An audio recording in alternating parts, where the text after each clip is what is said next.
Perunkulam NSS കരയോഗത്തിന്റെ ആഭിമുഖ്യത്തിൽ 148ാമത് മന്നം ജയന്തി ആഘോഷം കരയോഗ മന്ദിരത്തിൽ നാമജപ മുഖരിതമായി നടത്തി.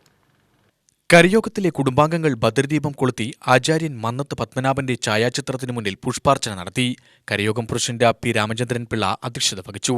അധ്യാപകനായിട്ടും പ്രഥമാധ്യാപകനായിട്ടും പല സ്കൂളുകളിലും മാറി ജോലി ചെയ്തു. പിന്നീട് അദ്ദേഹം പരീക്ഷ എഴുതി വക്കീലായിട്ട് ചങ്ങനാശ്ശേരി കോടതിയിൽ പ്രാക്ടീസ് ചെയ്തു. അങ്ങനെ ചെയ്തുകൊണ്ടിരിക്കുമ്പോഴാണ് ചങ്ങനാശ്ശേരിയിലെ ഈ സമ്മേളനം നടക്കുമ്പം ശ്രീമൂലം തിരുനാൾ മഹാരാജാവിൻ്റെ സമ്മേളനം നടക്കുമ്പോൾ അവിടെ ഒരു ചെറിയ ക്രിസ്ത്യാനികളുമായിട്ട് ചെറിയ ഒരു മത്സരം ഉണ്ടായി. കൂടുതൽ ഞാൻ ദീർഘിപ്പിക്കുന്നില്ല. അന്ന് പെരുന്നയിലെ ക്രിസ്ത്യാനികൾക്കാണ് അവരാണ് അംഗസംഖ്യയിൽ കൂടുതൽ, അവരുടെ ആധിപത്യമായിരുന്നു. അപ്പം അന്ന് ഒരു ദിവസം 2 യോഗം നടന്നപ്പോഴും 2ലും അവർ തന്നെ അധ്യക്ഷ പദവി വഹിച്ചുകൊണ്ട് അവിടുന്ന് പിണങ്ങി അദ്ദേഹം ആ യോഗത്തിൽ നിന്ന് ഇറങ്ങി വന്നാണ്. അങ്ങനെ അദ്ദേഹത്തോടൊപ്പം വേറെ 13 പേരും കൂടെ വന്നിരുന്നു.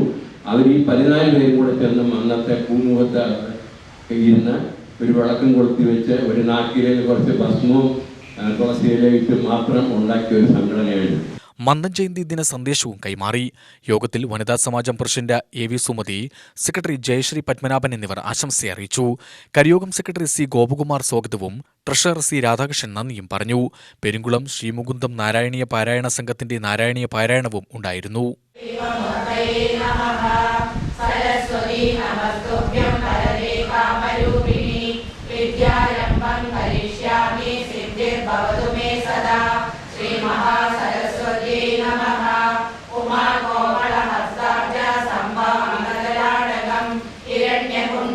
വന്ദേ കുമാരം പുഷ്കരശ്രജം വെട്രിവേൽ മുരുകനക്ക് ഹരോഹര ഭൂതനാഥ സദാനന്ദ സർവഭൂത